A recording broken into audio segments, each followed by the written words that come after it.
Corruption Watch has just today released its 13th annual report entitled Accountable Together.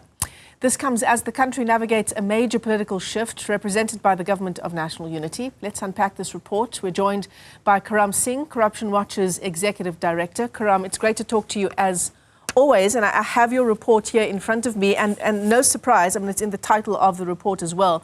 And as it should be, accountability is at the top of your agenda when we talk about tackling corruption. Accountability, or rather the lack thereof. Yes, that's right, Michelle. And I think that's what a lot of the frustration is about.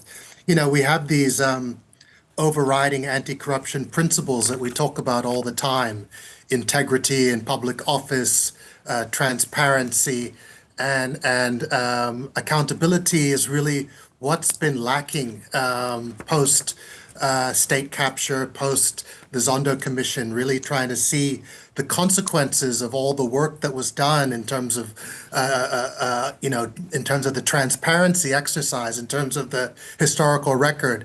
And I think this is one of the big challenges that we sit with. And as we think about the country's anti-corruption journey, if we can ensure more accountability in the future, I think we can build more confidence in the system. Yeah, and this is an issue that's not just in relation to government, right, Karam? I mean, we just need to look at, and you actually say it in your introduction here as well, in South Africa we need a culture of accountability in all aspects, personal, societal. You also talk about corporate accountability. And obviously, when we think of accounting irregularities, we think of the Steinhoff saga, and arguably we have yet to see even proper accountability insofar as that case is concerned. So we're not just talking about government accountability here.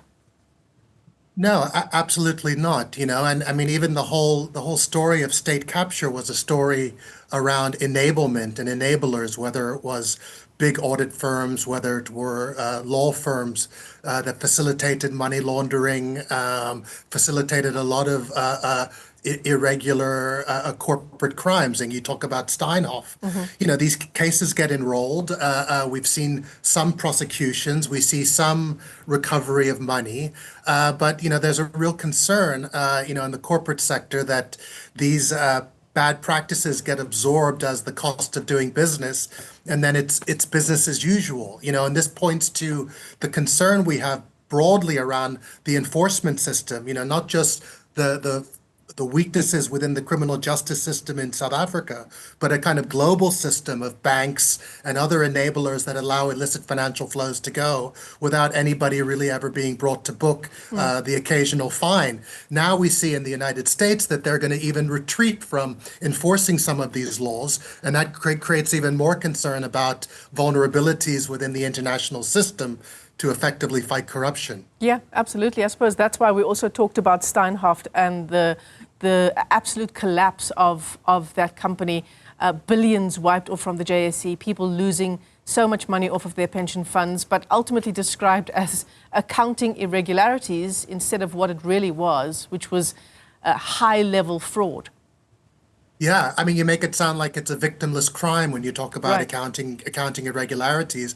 And this is also, something that we need to talk about is the social costs of corruption. You know, so you had a story earlier in the hour about residents in Mpumalanga and the challenges around receipt of water. And then this is fundamentally what are the implications of the kind of corruption that we see, the procurement fraud, and then the implications it has for service delivery, whether it be water and sanitation and housing, education and health. No, absolutely, and I'm glad to know that you have Newzroom Afrika on in the background in your office, Karam. But just going through a few pages of your report, I want to talk about perceptions as well, and you've dealt with it in your report as well, the Corruption Perceptions Index for 2024, and what our trajectory has been over the past, say, 5 years. It's a useful way of measuring, just given that our last national election was in 2019 and then again last year, 2024. How did we fare during that period? Yeah, so unfortunately, the trajectory is not good. The trajectory is down, if not stagnant or flat.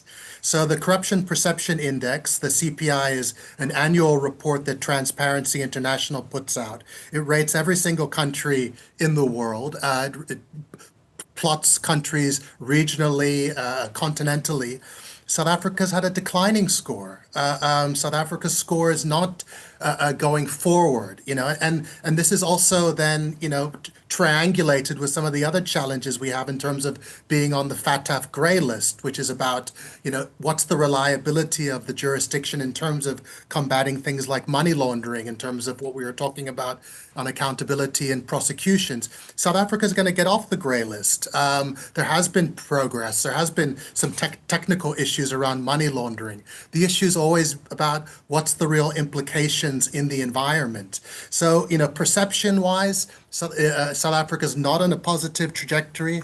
We need to see much bolder initiatives around whistleblower protection, around new institutions, around successful prosecutions to really see us moving in a different trajectory. Yeah, that issue of successful prosecutions is a huge one, isn't it?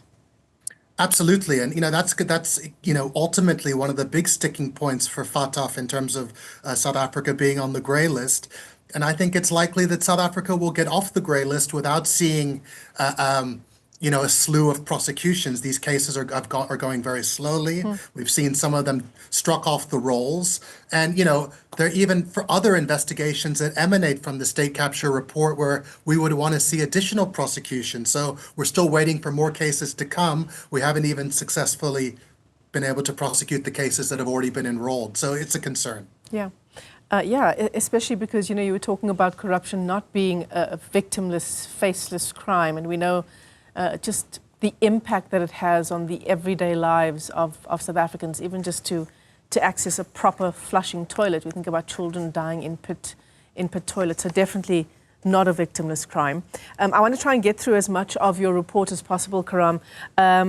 It's very interesting that when you talk about the transitional period in 2024, the organization receiving 546, corruption complaints, and that is substantially down from the previous year. What are we? Is that like an eighth of the previous year, or thereabouts? Why is that? Over the years, different up to like 1,000, 1,500 complaints what was considered a good, a year that was, where we were really getting this kind of engagement from the public. Corruption Watch has battled with the kinds of complaints that we receive in terms of being able to verify the information, being able to actively work these complaints. So, we never put ourselves out there as the only hotline. There are other hotlines in government. So I wouldn't want to draw too many conclusions around the number of complaints that we receive and what that means in terms of what we're seeing in the environment. Corruption Watch is committed to receiving these complaints in the future, but we're working on our systems to be able to add more value to them so that we can really direct whistleblowers into a place. And this also then goes to this question of what we're looking for in terms of institutional reform. So Judge Zondo and the Commission talked a lot about whistleblowers and the difficult environment that whistleblowers find themselves in. When Corruption Watch and civil society put ourselves forward, we're basically trying to plug a huge gap in the system, which is a gap that the public doesn't trust the public sector to receive their complaints. People don't trust going to the police. People are not sure about the DPSA's hotline. They're not sure about the SIU. If we had a reliable whistleblower office that people knew they could go to, that they knew that they could be trusted, where they knew their anonymity, if needed, would be protected, it would do a lot. It would do a lot to surface the kinds of investigations that we need. And this is something which Judge Zondo recommended. We haven't seen a lot of progress in terms of implementing those kinds of recommendations. Right. And it's not just about receiving the complaint as Corruption Watch. There's obviously work that needs to go into verifying the information that you receive, and that's not light work. Yeah, well, this is the whole thing about being able, you can't do an investigation unless you have a mandate. If you have a mandate to investigate, a forensic mandate, then you can really begin to go into something. If you have policing powers, then you have a lot more, So this is what we've been talking about in terms of the need for a dedicated anti-corruption agency, a focal point within the state where people know they can go with their corruption complaints, that there's going to be evaluated appropriately, and then where appropriate, appropriate, investigations get instigated. At the moment, the police are overwhelmed because their mandate is so huge, and we haven't seen, we haven't really. We're still dealing with the fallout of the Scorpions. We've got the DPCI are doing important work. There's good work being done by the ID at the MPA, but still we don't really have that focal point for whistleblowers and for corruption that's commensurate with the challenge we're facing out in society. But still important, incredibly important work being done by Corruption Watch. Karam, for our viewers who are listening, where can they get hold of this report?